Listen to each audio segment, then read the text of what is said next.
Hello everyone, welcome back into this channel, and today I want to show you how to put background picture in Capcut by iOS or iPhone.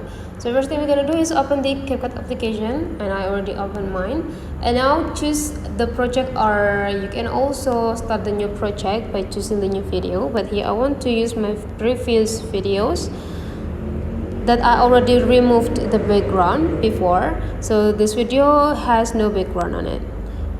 Okay, and now let's give this video a background from the picture. And how to do that is just go into this feature. Please slide into the left side until you find a canvas right there. And after that, you can choose either you want to do color, background, or blur.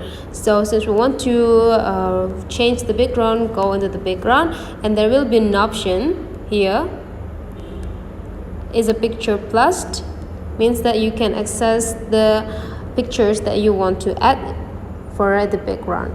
Let's say we want to add this as the background, and now you already have a picture for the background. Let's have a test. Right, and that's how the way you change the background into picture. If you find out this video is really useful for you, don't forget to leave some comment, like, and subscribe into this channel.